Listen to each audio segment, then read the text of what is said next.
Tech G. This is a brand new video coming at you, and today we're going to be talking about the Sony A6600. Is it worth it to buy it in 2021? Now this camera came out in 2019, almost 2 years ago. I think it was in around July or August of 2019 that this camera first came out.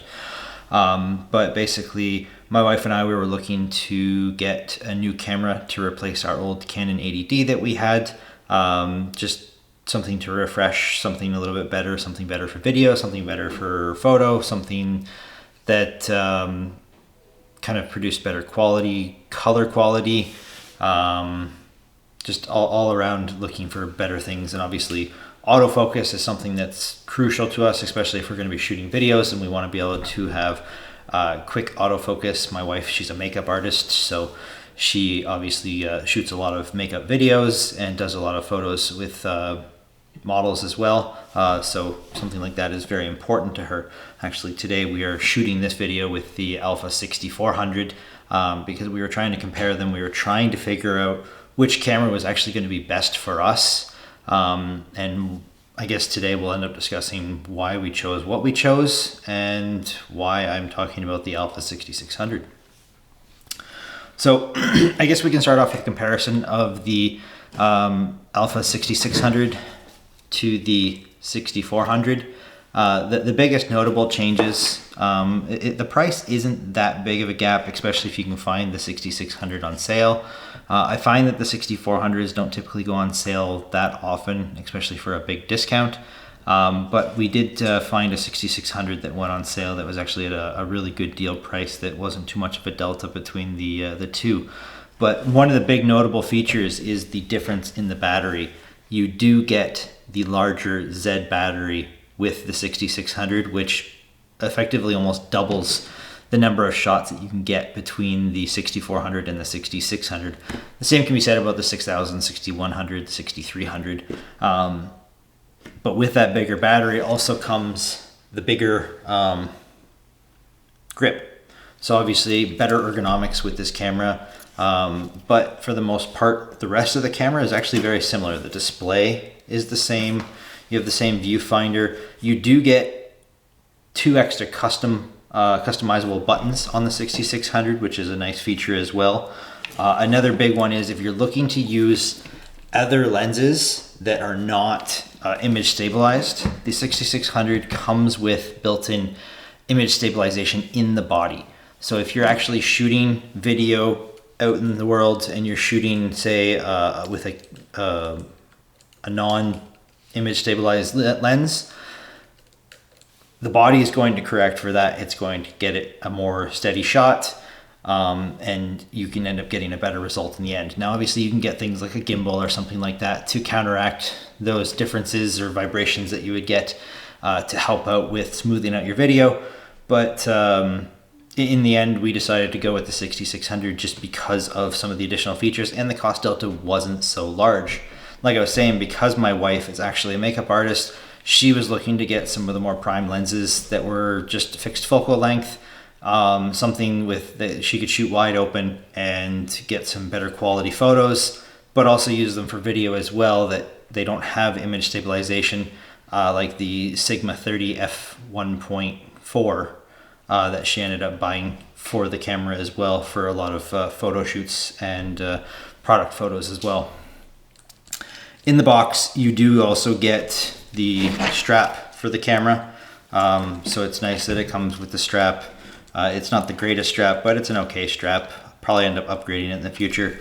One of the things I don't like about the 6000 series, it only comes with a plug-in wall adapter and a USB cable that you need to plug in your camera to the wall and charge it within the body. So if you ever want to procure an extra battery, you're gonna have to buy a battery charger as well.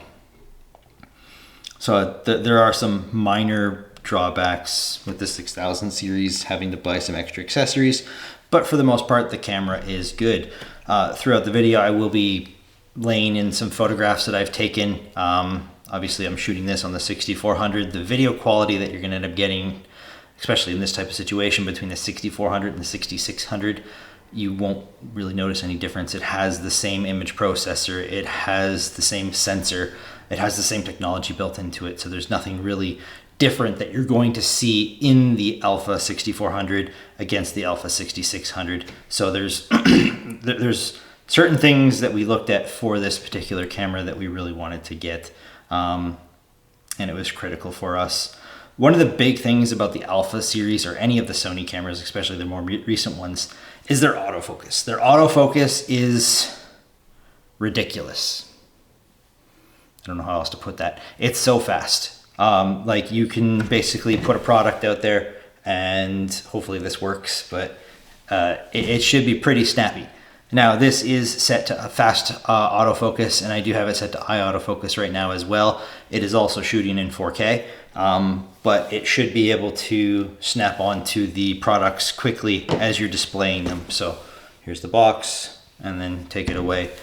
It should be getting that fast autofocus to grab the image, go back, grab it, go back. So it's nice. There's a wide range of autofocus points on this camera as well. So it's really good for that. One of the additional features that we do like, and especially if you're shooting audio or video with audio, that you're trying to get crucial audio for that, the 6600 does have a microphone jack that you can plug in a microphone and monitor the audio as you're recording it. The 6400 and the other 6000 series do not have that microphone jack, so you're not able to actually monitor the audio as you're recording it and verifying that you're actually getting the sound that you want, the correct levels, making sure you're not picking up any background noise if you're using a mic or a shotgun mic or anything like that. So it's definitely something that is nice. So Sony does have a flip screen on their camera that you can use to shoot a video. So if you're to do some self videos and you are vlogging, you can flip it around this way. One of the issues that you run into is if you do run a mic on your hot shoe, so a shotgun mic on your hot shoe, basically it covers this area and effectively makes it so you can't see the screen. So one of the nice things we would love to see in the Sony cameras in the future is if they would have an articulating screen that would rotate out, and you could rotate it 90 or 180 degrees so that you can actually get it on the side. But they do sell, there's third-party cold shoe adapters that you can plug into this that will actually offset it to the left side or the right side of the camera, so that when you attach an accessory like a flash or a shotgun mic, you can have that available, and you don't really have the concern of blocking your screen anymore if you're vlogging and you're doing it by yourself. So other than that, the screen is nice. The viewfinder on this is nice. It's really good. For the number of shots you get on this camera is about 800, a little over 800 if you're looking at it through the screen, and a little over 700 if you're looking at it through the viewfinder. So it should be good for a typical day's use of photography, video, things like that. So it does take in a single SD card. So it doesn't have dual cards or anything like that, like some of the newer A7 series or anything like that. But once again, for enthusiast level or just hobbyist level shooting, you don't really need more than that. You can carry around multiple SD cards. You can monitor it as you're going. I don't really see many issues with that. One thing to also note on the 6600, you do swap out a couple of the shooting modes. This one does have a memory 1, memory 2 mode, so that you can store those for future shooting, to store your modes. The 6400 and the other 6000 series have a panoramic mode, something I don't know if I would use too frequently, but you do lose some things on the 6600 that you would have gotten on the 6400, but you gain other things that the 6400 or the other series didn't, or the other models didn't have. Like I had also mentioned, you have an additional 2 custom buttons. So you have your 2 on the back and your 2 on the top. So it's always good to have those available, so that you can program them any way you want. And it also does have the detachable eye cup for your viewfinder. These cameras will record up to 4K, 30 frames per second, but it is important to note that when you're shooting at 30 frames per second, it does crop the image. At 4K, you can get up to 24p. without cropping, and then obviously at 1080p you can get up to 120 frames per second, and it also does have a mode for shooting in slow motion as well. Another great thing that I love about the Sony cameras is their compatibility, especially considering this is a crop sensor camera. It's nice that Sony has a broad range of lenses, and there's a large range of aftermarket lenses as well, available from pretty much anywhere. You can also put lenses with adapters, but it would probably be better to just use native Sony E-mount or FE mount lenses. So you can actually take a full frame E-mount lens, put it on your crop sensor camera, and use it. So if you ever do buy, say, a Sony A7 or an Alpha 7 in the future, and you buy a whole bunch of lenses for that, you can obviously use those lenses in the future as well. So there's a lot of added benefits with going with the Sony E-mount. A few other features to note about this camera: it does have Wi-Fi built in, so you can connect it to your smartphone, you can connect it to your laptop, and like that, and you can actually view as you're shooting live on a secondary device. So if you wanted to see it that way, you could shoot that way as well. Once again, on the camera or on the phone or on your laptop or computer, you can actually adjust the settings. You can adjust the aperture, the f-stop, the ISO. You can, if you have a zoom lens, you can adjust the zoom if it has automatic zoom on it, or powered zoom. So there's a lot of things that you can do with that as well. One thing to note, an additional feature that you're losing on the 6600 from the 6400 is you lose the built-in flash. The 6600 does have a larger shutter button than the 6400.